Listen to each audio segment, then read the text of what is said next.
Tarehe 6 Julai mwaka huu, mpaka sasa takriban wiki mbili zimekwisha kupita tangu Daily News Digital tuliporipoti taarifa ya kiboko Maele kudaiwa kushambulia na kuwaua wavuvi wawili waliokuwa wakifanya shughuli zao za uvuvi katika bwawa la Igombe, kata ya Misha, manispaa ya Tabora, mkoani Tabora. Hawa jamaa hawapo, ila nyavu yao na mtumbu uko kwenye maji. Leo hii mkuu wa wilaya ya Tabora Bi Upendo Ela amefika mpaka kilipo kijiji cha Igambiro kwa ajili ya kukutana na wakazi wa eneo hilo ili kutoa pole na kuona namna bora ya kukabiliana na changamoto ya kiboko huyo ambaye mara kadhaa amedaiwa kufanya matukio ya kujeruhi na wakati mwingine kuua jamii ya wavuvi kwenye bwawa hilo la Igombe.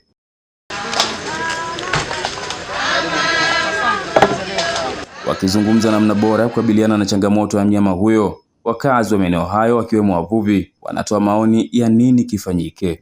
Ikibidi mwenyekiti wa kijiji na diwani watateuliwa watu wazee, lakini tutumie tu kwanza tuwaangalie wale watu. Ikiwezekana ili ukatushika mkono, mheshimiwa mkuu wa wilaya, tutakuwa salama. Kama kile kitu alikitoa, basi alikiweka kitowe ili tuishi maisha yetu kama zamani. Maana yake lile bwawa wavuvi ni wengi, ila wanaoingia ni wachache, na mzunguko wa kipesa ukikosekana, lile eneo watu wanapoishi lazima hali iwe mbaya. Kwa hiyo na mimi narudia kukuomba mkuu wa wilaya, tungeomba sana utushike mkono. Na hapa mkuu wa wilaya ya Tabora Bi Upendo Ela anabainisha namna bora za kukabiliana na changamoto hiyo, huku akiweka wazi hatua ambayo serikali yake ya wilaya tayari imekwisha anza kuzichukua, ikiwemo kuandikia barua taasisi ya utafiti wa wanyamapori nchini TAWIRI kufika bwawa la Igombe na kuchunguza idadi kamili ya viboko waliopo na kisha kufuatwa kwa hatua nyingine. Watusaidie na wao kufanya nini? Utafiti ili tujiridhishe hiki tunachosema, maana tunaongea tu sisi kwa nadharia, lakini kitaalamu ni kweli tunajua kuna viboko wangapi humo? Watuambie, wafanye utafiti, watupe idadi.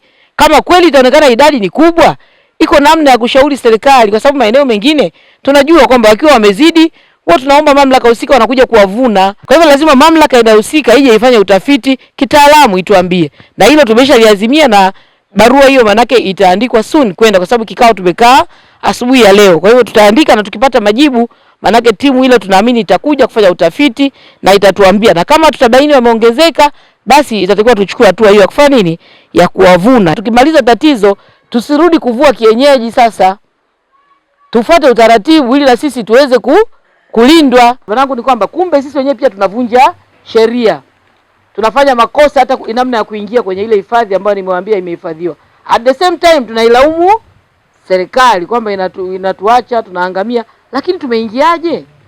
Hatujafuata utaratibu.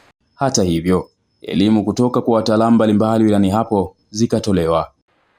Sheria ya uvuvi inamtaka mwananchi kila anayeshughulika na samaki, anayeparua magamba, anayeuza, anayevua, wote wawe na leseni. Miundombinu ya Victoria ikiharibiwa tu njiani, maji hayafiki Tabora. Na tuwasa wategemea wapi? Ya Igombe. Sasa Igombe yameshachafuka zaidi kupita kiasi. Gharama yake ya kusafisha inakuwa ni kubwa. Wakija kwenye bili tunaomba kuongeza bili, tunalalamika. Kwa sababu dawa inatumika ni nyingi.